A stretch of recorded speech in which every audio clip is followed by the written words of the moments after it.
Beyond the back issues, t-shirt walls, Funko Pops, and cosplaying dinosaurs, sit those who sacrifice their health, social lives, and wealth to immerse us in fantastical worlds of mystery, humor, and adventure. This is their story. This is the life of a comic book creator.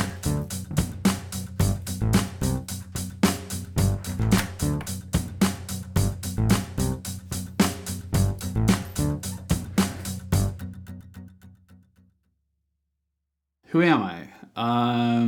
I am a comic book writer, I guess is the easiest way to explain it. I have been a journalist, an artist years back. I'm now directing film, but I think what I'm most known for and what I spend most of my working day on is writing comic books, including titles like The Flash, Green Lantern Corps, Cryptocracy, Pinocchio Vampire Slayer, a few others that are upcoming. Hi, I'm Laura Martin. I am a colorist. I've been a colorist for 21, almost 22 years now.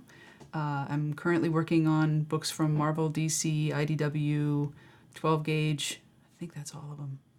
Have I forgotten any? I don't know. But yeah, basically I'm a full-time colorist. Been a full-time colorist for over 20 years now.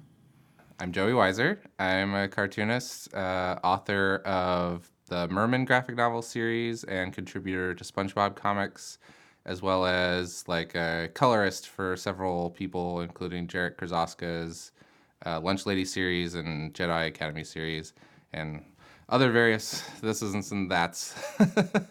My name is Andy Runton, and I'm a cartoonist. Who you might know me from is I work on this little comic book series called Owlie. It's a graphic novel series about a kind-hearted little owl and his best friend who is an earthworm. I grew up in this little town in western Nebraska, which I know we're going far back. But so growing up, I had one grandmother who was a librarian and a writer, another grandmother who was an English teacher and a writer, and both of them just really encouraged me in writing. And I think both sides of my family, everyone was just really into storytelling.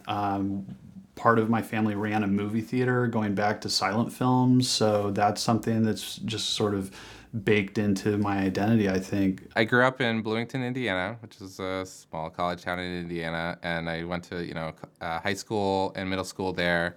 At the high school, there was a pretty good focus on arts and things like that. And then in college, I went to the Savannah College of Art and Design, which actually has a sequential art department.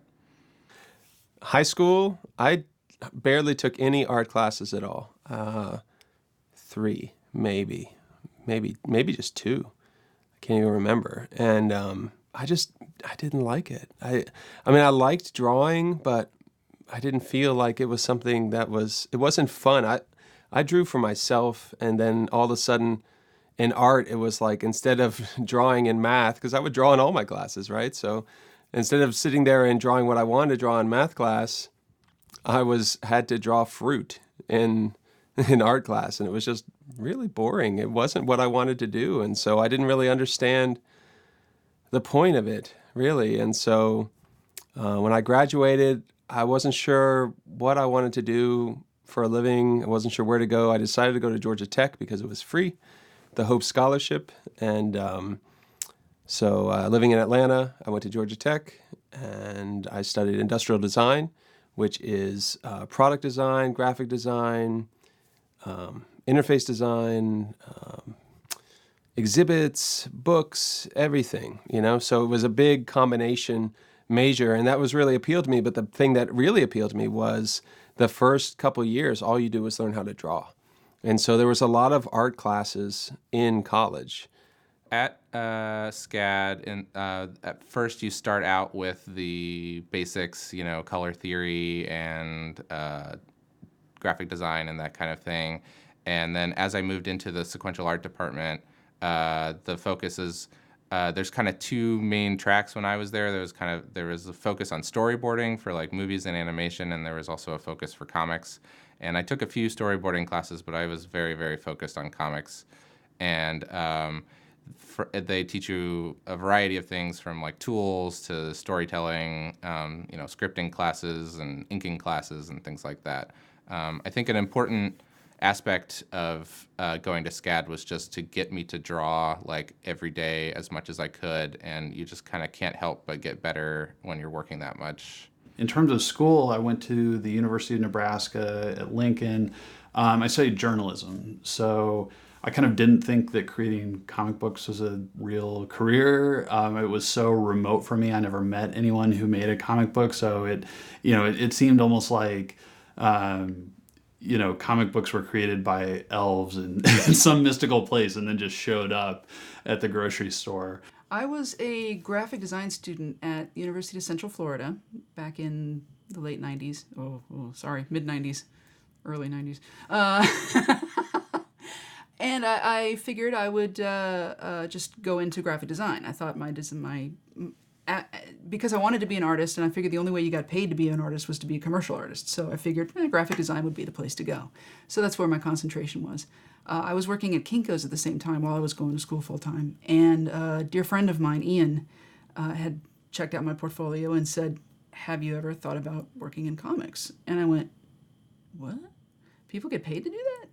And I had read comics, but I had never thought about it as a career. I'd never thought about who makes the comics or how they're done or anything. They were just comics. They were just things I loved to read. And suddenly a light bulb went off in my head, and I said, wow, that sounds way cooler than graphic design. But the funny thing is that the teachers don't really teach you much. You really learn everything from the people around you. So all your friends or people you don't even know at the beginning, you are with them the whole time. So once you start in the major, as a freshman, sophomore, junior, senior, you're with the same group of people in all those classes. And so you're learning from each other. And so there was a lot of critiquing, and like I didn't know how to draw that. And there'll be a few people in class that really draw well. And you're like, oh man, I cannot do that. Because all of a sudden you were this person in high school that knew how to draw. And now there's all these people that know how to draw. But there's also people that didn't know how to draw. So it was a good major, and it was fun. And I learned a lot of stuff that I still use today. Journalism was an opportunity to write and to learn reporting and research. The program at UNL was great. I worked from the start of my freshman year at a daily newspaper. So at this point, I've been writing every day professionally for 17 years because of that experience.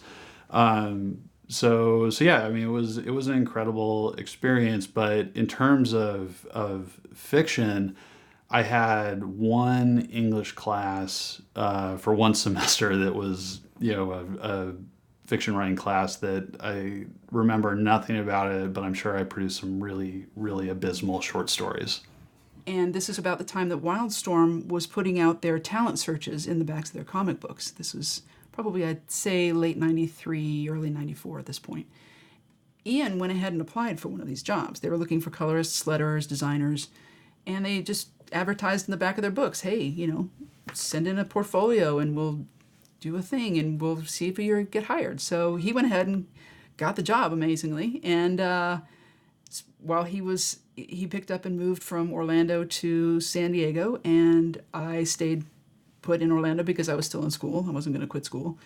But we would spend hours on the phone late at night, in the middle of the night, talking about how to color. And I literally learned how to color on the phone with Ian Hannon while I was going to school. But I did manage to change my senior project to a comic book. I said, our big senior projects were supposed to be a thing that would take up the entire semester, advertising thing or whatever the case was, or product design or something. And I asked my dean if I could do a comic book. And he was like, yeah, what does that entail? And I said, I have no idea. Let's find out. So we discovered that I should put together a logo. I had to design a logo. I had to write a script. I had to design the characters, and I had to draw several pages and ink them and color them and do the lettering. So somehow, from not knowing anything, 3 months later, I had taught myself basic fly by the seat of your pants comics, and I designed a book called The Gatekeeper, and it was terrible, but I got an A. And I had a portfolio to show to Wildstorm when I finally graduated and went out to San Diego. So I got the job shortly after graduation, and that's where I got my start. Growing up, I kind of worked almost from the point that I was old enough to know what work was. Like I mowed lawns and made pizzas at a at a gas station, and worked at a Walmart. And I just worked every crappy job I possibly could over the years. My grandpa had a bunch of rental houses in our home county, and after people moved out, I would clean them out, including one that somebody had died in, and his cats had eaten them, and had to clean that house out, which might explain why my brain works the way it works. But after college, I went pretty immediately to Little Rock, Arkansas, where I was the main crime reporter at the newspaper there. So the best way to explain that is I would wake up in the morning, go to the newspaper, call the coroner, ask who'd been murdered overnight. And then the next thing I would do would be to turn on the police scanner and wait for someone else to be murdered.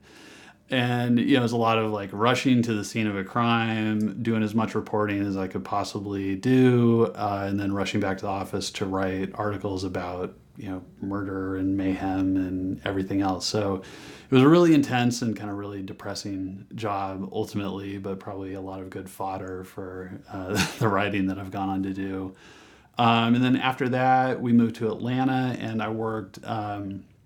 mainly I worked at Georgia Tech, the university, running their magazine. So I did that for I guess 6 years, writing a lot about science and technology. When I was in school, I worked for a company called Ryobi Power Tools, who do drills and things like that. But they're also, so that company owns Sears Craftsman Power Tools and Singer sewing machines and vacuum cleaners. And it's all one big company.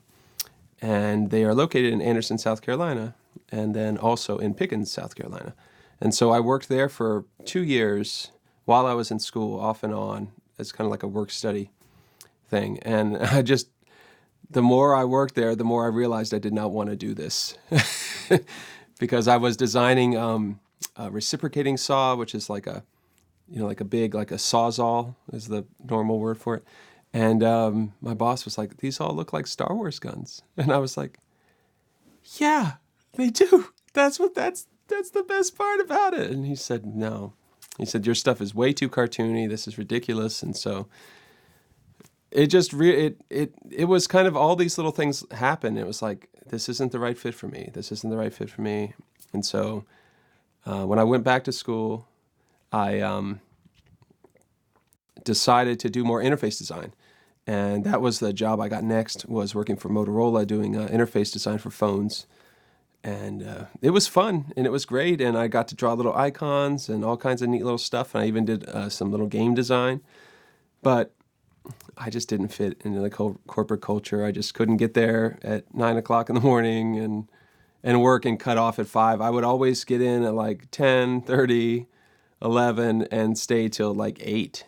Because that's just how I worked. I worked late at night. I worked late. And so, but I did a lot of icon design. And so that kind of eventually fed into Owly. So, but that was the last job I had that was like that. I still do occasional freelance web design and stuff like that because it's easy for me and it doesn't feel, I love putting things together and making them readable and just making it work. I love things that work. That's the thing about comics. I love comics that you can read and they make sense. And the same thing is true with design. I just love making sense of stuff. So. Oh, I've had jobs before and during being a cartoonist. I've had a variety of jobs throughout my life. So kind of, everything from sort of mundane things like working at a coffee shop to more interesting things like working at a magic shop in a mall in Savannah and working. Kind of the best day job I had was working at a print-on-demand publisher in Indiana, but that was a full-time job, and so it was hard to balance that and comics work. I was a screen printer at a t-shirt shop for a while. I was a designer for a different screen printing shop for a little while. Let's see, what other design jobs did I have? I did some freelance design, logo design, stuff like that. I mean, this was before the internet, so it wasn't like I was doing web design or anything. But as soon as I figured out that, and I was an intern at Universal Studios during my senior year. So I was not only going to school full time, I was also interning and working full time. It was crazy. But I figured that that would be my in as a designer. I would just slide right into a job in one of the theme parks in Orlando. That was kind of my initial goal. But as soon as I found out that comics was an option, I was like, never mind, I'm going to go do comics. This is awesome.